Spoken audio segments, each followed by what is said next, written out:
Baik, selamat siang untuk kita semua. Selamat siang, Ibu Christine. Terima kasih atas waktu dan kesempatan yang diberikan kepada kelompok kami untuk mempresentasikan hasil diskusi kami berupa bahan material baja dalam konstruksi. Pertama-tama perkenalkan, nama saya Angela Maria Ignacia Palang Muruktukan dengan NIM 221200014. Saya di sini selaku moderator dan juga pembawa materi 1. Sebelum kita masuk pada baja sebagai konstruksi, pertama-tama kita kenali dulu apa itu baja. Dilihat dari bahan pembentuknya, baja merupakan perpaduan dari beberapa jenis logam dengan logam besi sebagai unsur dasar atau unsur utama yang kemudian dipadukan dengan beberapa logam lainnya termasuk dengan karbon. Baja sendiri digunakan baja digunakan sebagai material bangunan sejak abad ke-19 ketika dimulainya revolusi industri Inggris. Baja dikenal sangat baik sebagai bahan utama struktur bangunan karena memiliki kekuatan tarik dan kekuatan tekan yang sama baiknya, di mana kekuatan besar ini membutuhkan volume yang begitu tinggi. Yang berikut asal-usul baja. Baja diperoleh dari tambang besi. Seperti yang kita ketahui tadi, unsur pembentuk baja, unsur utama adalah besi, sehingga baja diperoleh dari tambang besi. Besi yang terdapat dalam biji besi biasanya berbentuk oksida besi. Jumlah besi yang terdapat dalam biji besi itu tergantung pada tempat pengambilannya. Biji besi biasanya tercampur dengan bahan-bahan lain, misalnya silika, alumina, mangan, belerang, maupun fosfor. Bahan besi yang diperoleh dari alam disebut besi gubal. Besi ini terdiri kira-kira dari 90-95% besi, 3-4% karbon, dan sisanya berupa belerang, mangan, fosfor, dan sebagainya. Besi gubal ini merupakan bahan yang lunak dan getas, sehingga tidak dapat dipakai untuk bahan struktur. Yang berikut sifat-sifat baja dan keuntungan kita menggunakan baja. Yang pertama, kekuatan. Tinggi kekuatan per volume tetap paling tinggi dibandingkan dengan material lain. Akibatnya, dalam perhitungan beban mati, nilainya lebih kecil dengan bentang yang bisa lebih lebar, sehingga ruang dapat dimanfaatkan akibat kecilnya profil baja yang dipakai. Adanya kemudahan pemasangan, karena pada umumnya semua komponen konstruksi baja yang nantinya akan dipakai sudah dipersiapkan di bengkel, jadi dia sudah diproduksi, sudah diproduksi. Jadi yang pada saat kita ke lapangan, di sana kita hanya memasangnya saja. Jadi semua komponen sambungan dan alat sambung baja memiliki standar yang sangat baik yang bersifat nasional maupun internasional. Yang ketiga, adanya keseragaman, karena baja adalah komponen yang homogen dan diciptakan oleh manusia, maka keseragaman sangat tinggi dan dapat diharapkan adanya juga keseragaman dalam hal kekuatannya. Karena keseragaman inilah, maka pemborosan yang terjadi dalam proses pelaksanaan dapat ditekan. Hal ini tentu menguntungkan bagi kita. Yang berikut, adanya daktilitas. Daktilitas sendiri merupakan sifat material yang memungkinkan adanya deformasi yang besar akibat tegangan tarik tanpa hancur dan putus. Adanya sifat ini pada baja membuat konstruksi baja tidak dapat runtuh tiba-tiba apabila terjadi beban yang berlebihan. Ini sangat menguntungkan bila bangunan mengalami beban besar tiba-tiba, misalnya beban yang dihasilkan oleh gempa. Yang berikut keuntungan lain. Keuntungan lain di sini proses pemasangan cepat, seperti yang sudah disinggung tadi, bahwa proses pemasangannya cepat karena memang komponen-komponen itu sudah dipersiapkan dari bengkel. Jadi ketika kita ke lapangan, kita hanya memasangnya saja. Jadi tidak kalau mau dibilang dengan menggunakan baja tidak begitu ribet seperti kita menggunakan bahan material yang lain. Yang berikut, komponen-komponen yang sudah tidak dapat digunakan lagi masih mempunyai nilai besi. Jadi besi-besi sisa, besi-besi baja sisa dapat didaur ulang atau diproduksi kembali. Yang ketujuh, struktur yang dihasilkan bersifat permanen dan cara pemeliharaan yang tidak terlalu sukar. Selain ada kelebihan, baja juga mempunyai kelemahan, sama seperti bahan konstruksi lainnya, bahan material lainnya. Komponen-komponen struktur yang dibuat dari bahan baja perlu diusahakan supaya tahan api, sesuai dengan peraturan yang berlaku untuk bahaya kebakaran. Yang berikut, diperlukannya suatu biaya pemeliharaan untuk mencegah baja dari bahaya karat. Tentu kalau berbicara tentang pemeliharaan berarti kita sudah berbicara tentang uang. Jadi ada biaya untuk itu. Yang berikut, baja, kelemahan lain dari baja adalah kurang bisa menahan tekukan pada batang-batang yang langsing. Yang berikut, dapat menahan gaya-gaya aksial, namun tidak dapat mencegah terjadinya pergeseran secara horizontal. Mungkin ini saja presentasi dari saya. Materi selanjutnya akan dibawakan oleh teman saya. Untuk itu waktu dan kesempatan saya berikan. Terima kasih. Baik, terima kasih waktu dan kesempatan yang diberikan kepada saya.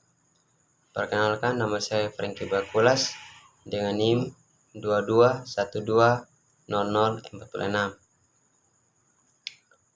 Faktor yang mempengaruhi sifat baja yaitu kandungan karbon. Macam-macam tingkat mutu baja ditentukan oleh jumlah kandungan karbonnya. Makin banyak kandungan karbon, baja semakin keras dan kuat. Akan tetapi, sifat daktilitasnya semakin berkurang.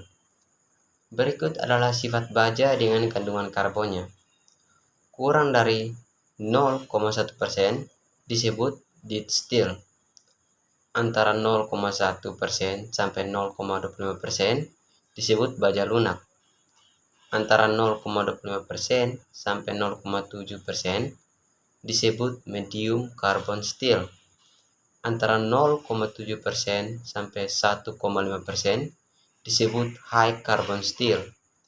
Jadi di sini jika kandungan karbonnya semakin banyak persennya, maka sebutannya juga akan berubah. Karena tingkat keras dan kuat baja itu ditentukan oleh karbon. Jadi sebutannya juga akan berubah dari yang lunak sampai yang benar-benar kuat. Oke. Jenis-jenis baja untuk material bangunan sangat dipengaruhi oleh cara pembuatannya yang meliputi dua bagian, yaitu ada bagian hot rolling atau pembentukan dengan pemanasan dan cold forming atau pembentukan dengan cara pendinginan.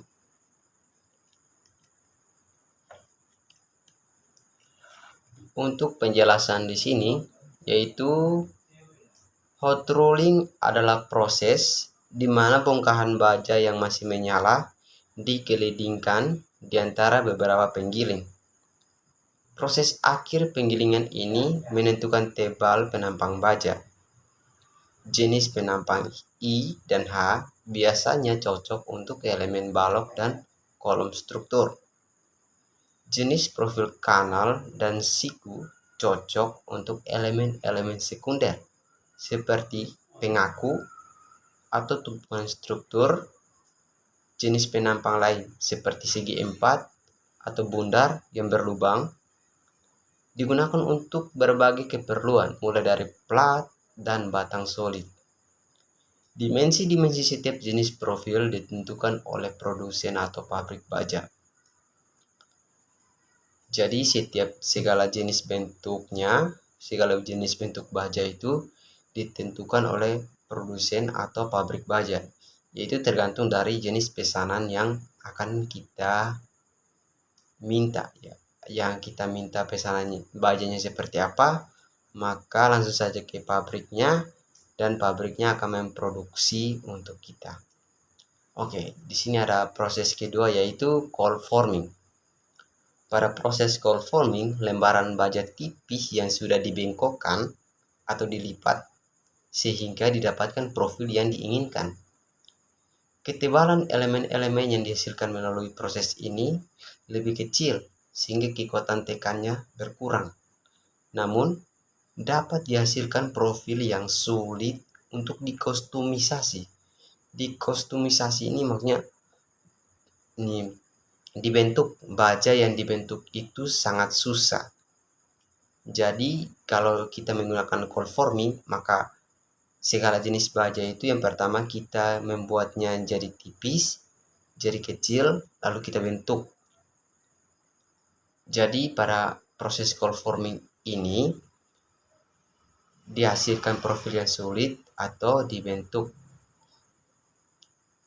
Peralatan yang digunakan untuk cold forming lebih murah, digunakan untuk komponen atap atau pelapis dari sistem struktur utama.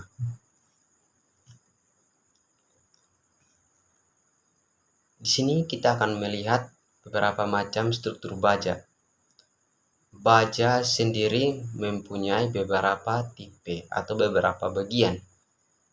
Yang pertama di sini ada tipe baja portal.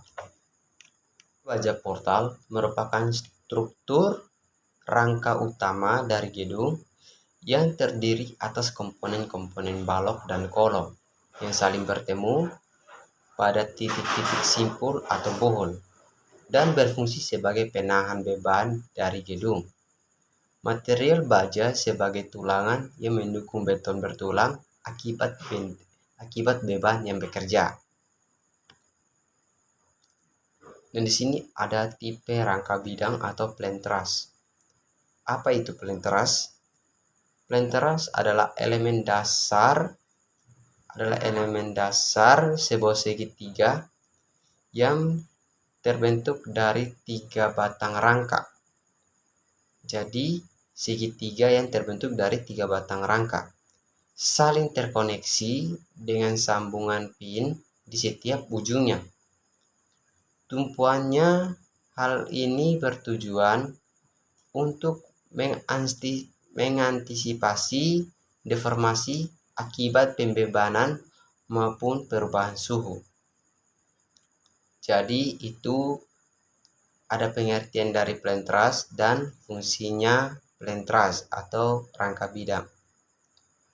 Dan tipe yang ketiga adalah rangka ruang atau space truss.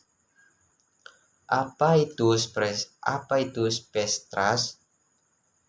Space truss atau rangka ruang merupakan komposisi dari batang-batang yang masing-masing berdiri sendiri memiliki gaya tekan yang sentris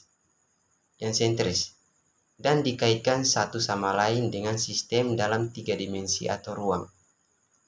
Itu adalah pengertian dari rangka ruang atau space truss. Yang ketiga ada tipe gantung. Tipe baja gantung atau suspension. Pengertiannya yaitu sistem struktur yang menggunakan kabel sebagai penggantung atau menahan gaya tarik suatu konstruksi. Fungsionalnya digunakan untuk konstruksi jembatan, atap, penggantung untuk lantai bangunan tinggi. Jadi dia biasa digunakan untuk jembatan bagian atas atau atap dan atau sebagai penggantung untuk ke lantai bangunan yang paling tinggi. Di sini ada tipe Masted Structures. Miste structures yaitu menggunakan tiang sebagai penyangga utama, di mana tiang tersebut menanggung kumpulan beban dan gaya yang disalurkan dari kabel-kabel yang digantung pada tiang tersebut, yang kemudian disalurkan ke tanah. Itu pengertian dari mested structures. Yang keenam di sini ada seal system. Seal system adalah struktur yang menggabungkan plate arch dan catenaries sehingga menghasilkan kekuatan yang dihasilkan oleh bentukan lengkung yang dimilikinya. Fungsinya digunakan untuk bangunan yang menggunakan bentuk dome, atap lengkung, atau seperti stadion, bandara, dan stadion kereta api, dan lain-lain. Baik, kiranya teman saya akan melanjutkan materi yang selanjutnya. Waktu dan kesempatan saya berikan. Baik, terima kasih atas kesempatan yang diberikan kepada saya. Nama saya Alexander Winsasi, NIM 221 20 035. Contoh bangunan baja. Yang pertama, Willis Tower. Itu dulunya bernama Desert Tower. Gedung yang terbuat dari baja ini berlokasi di kota Chicago. Dengan tinggi 442 meter, gedung dengan 110 lantai ini diselesaikan pada tahun 1974 dan diperuntukkan sebagai kantor. Pada tahun 1970, fenomena pembangunan gedung-gedung tinggi di Amerika Serikat berhenti. Tapi begitu gedung monolithic Sears Tower didirikan di Chicago, tren pembangunan gedung tinggi kembali menggeliat. Menggunakan prinsip konstruksi bullet tube ciptaan Fast-Lurkan, gedung ini memiliki kekuatan dari kombinasi 9 struktur utama yang diatur menjadi 3 rangkaian S yang cukup kompleks. Yang kedua, Empire State Building. Gedung berkonstruksi rangka baja tertua di dunia ini adalah pencakar langit paling ikonik yang pernah ada. Gedung ini menjadi setting sebuah film yang menggambarkan kereta raksasa yang berkelantungan di puncaknya dan ditembaki pesawat. Status gedung ini sangat panjang umur sebagai gedung tertinggi di New York setelah WTC lenyap dan termasuk gedung paling mudah dilihat di langit oleh pengunjung kota ini. Gedung Art Deco ini menjadi standar baru dunia konstruksi ketika selesai dibangun pada tahun 1931 dan menyandang gelar sebagai gedung tertinggi di dunia selama lebih dari 40 tahun. Sebuah rekor tersebut diambil alih oleh World Trade Center pada tahun 1972. Yang berikut, Aon Center. Gedung berkonstruksi rangka baja tertua di dunia, Aon Center ini berlokasi di Chicago dengan tinggi 346 meter dan selesai dibangun pada tahun 1973. Yang berikut, John Hancock Center. Berlokasi juga di Chicago, gedung berangka baja yang diperuntukkan sebagai perkantoran dan tempat tinggi ini memiliki tinggi 344 meter dan selesai dibangun pada tahun 1969.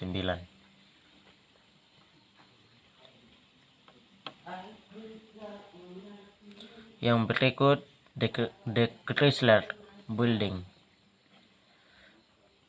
Bangunan ini berlokasi di kota New York, Amerika Serikat. Gedung perkantoran dengan tinggi 319 meter ini selesai dibuat pada tahun 1930.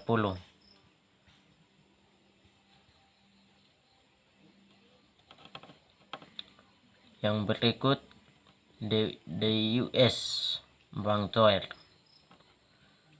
Gedung ini berada di kota Los Angeles, Amerika Serikat. Gedung berkonstruksi rangka baja tertua di dunia ini memiliki tinggi 310 meter.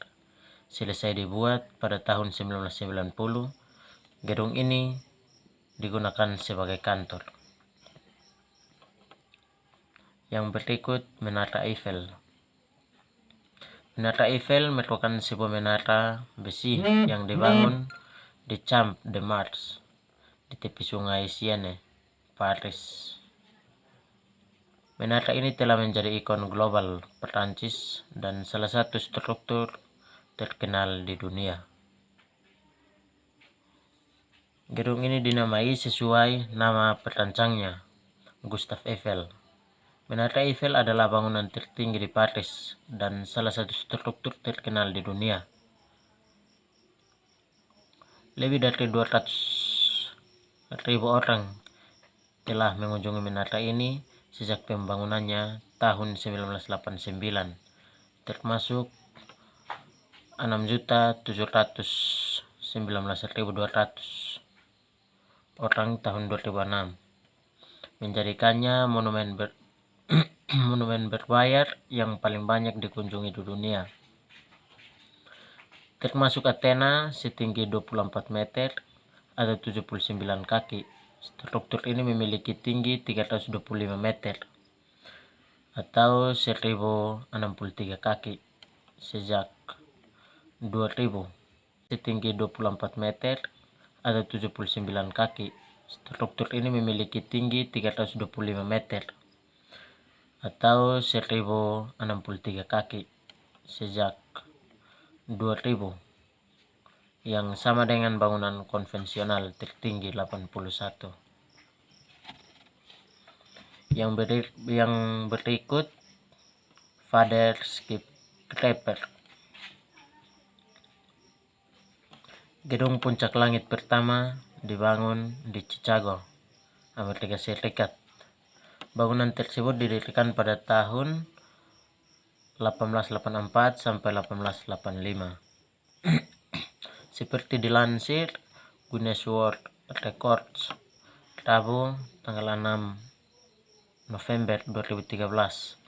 Tak heran jika bangunan itu memperoleh sebutan sebagai Father Skyscrapers.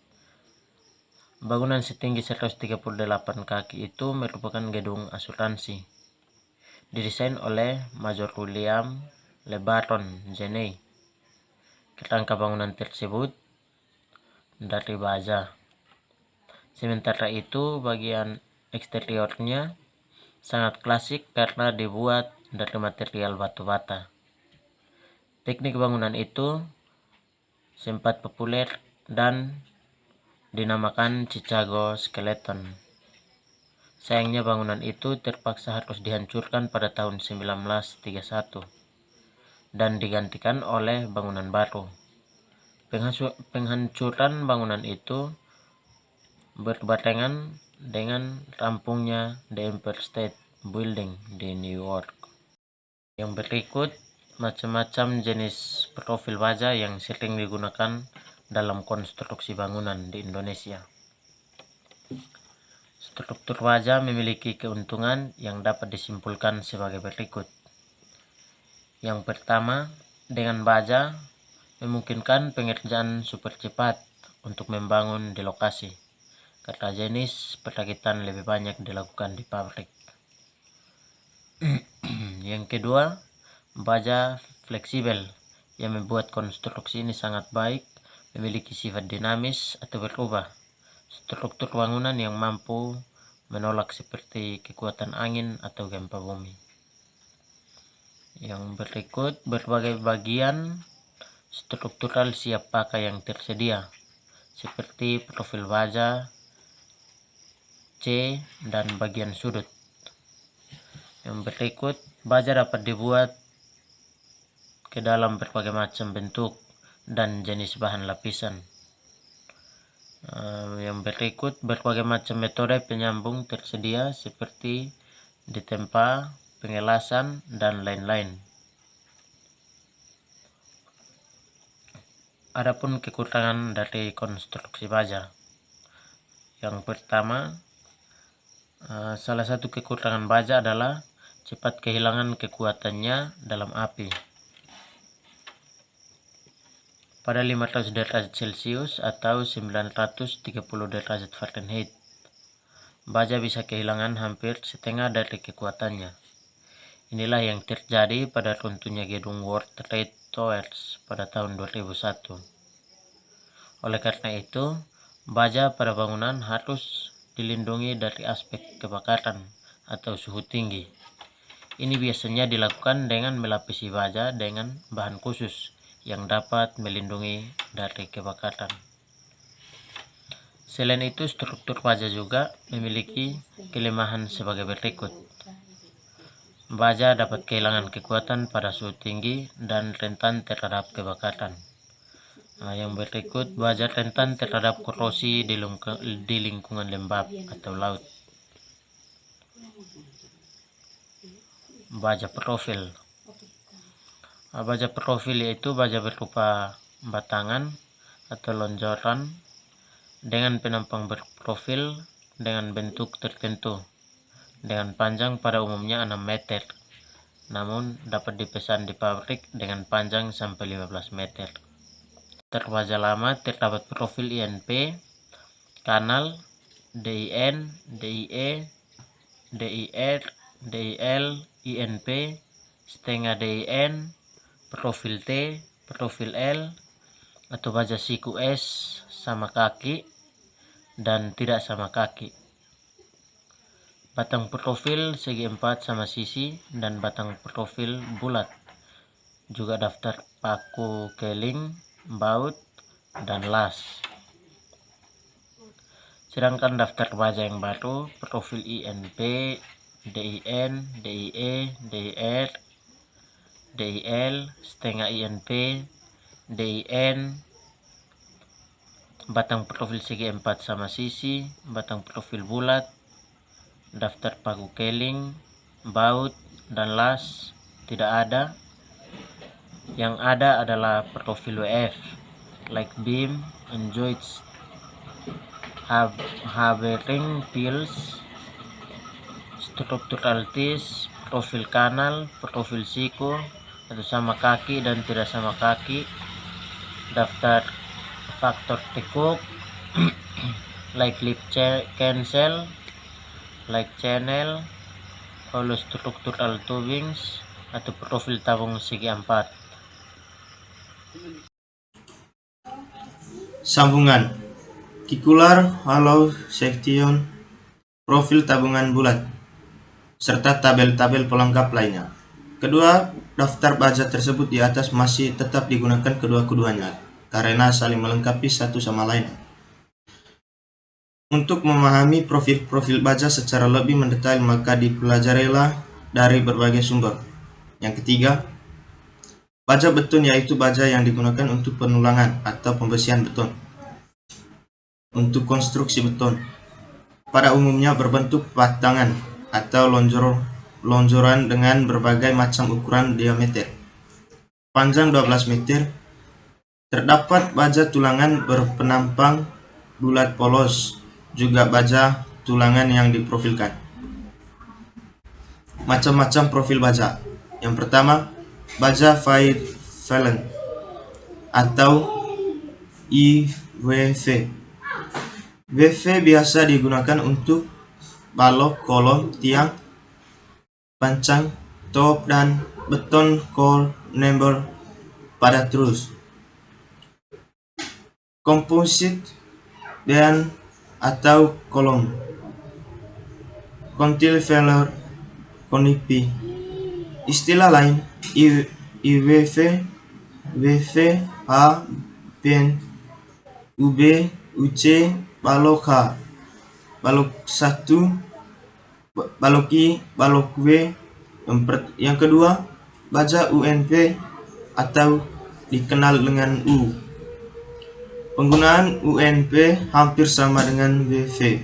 kecuali untuk kolom jarang digunakan karena relatif lebih mudah mengalami tekuk. Istilah lain, kenal U channel, profil U. Yang ketiga, baja levered channel atau CMP, biasa digunakan untuk purlin atau balok dukungan penutup atap, sheet, dan lain-lain. Nembak pada terus rangka komponen arsitektural. Istilah lain, balok purlin, kenal C channel, profil C. Yang keempat, baja H atau bian.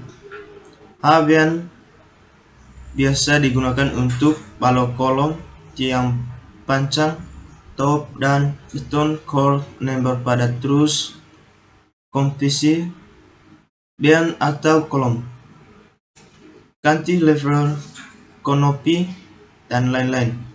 Istilah lain, IVV, VV,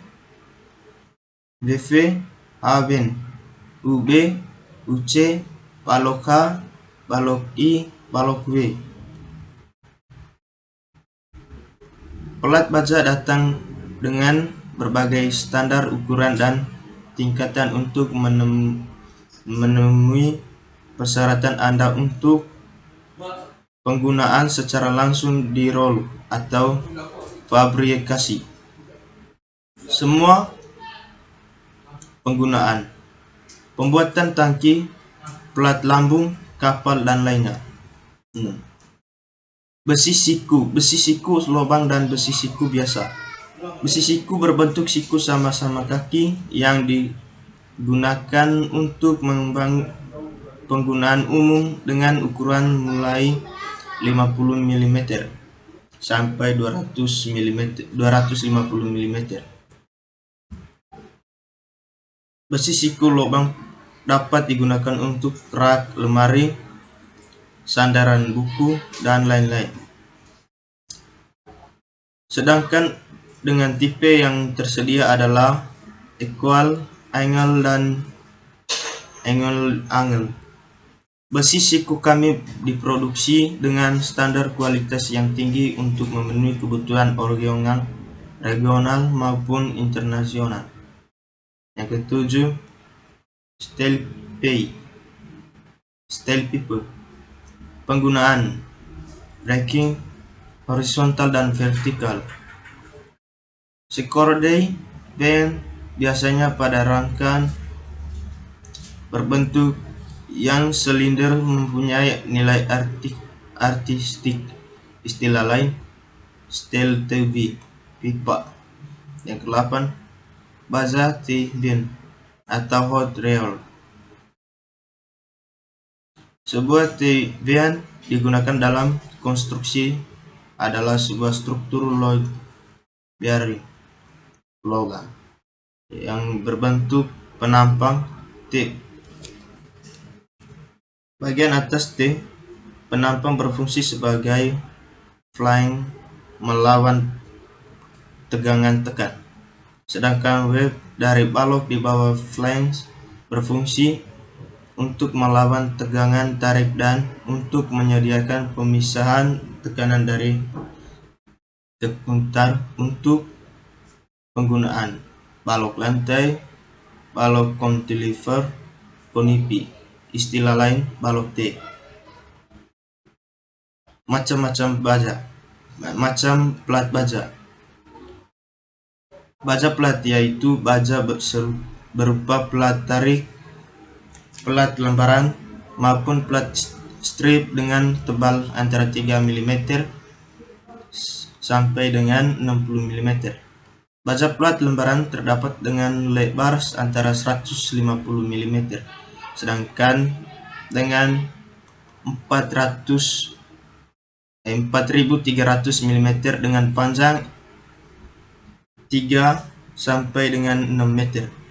Sedangkan baja pelat strip biasanya dengan lebar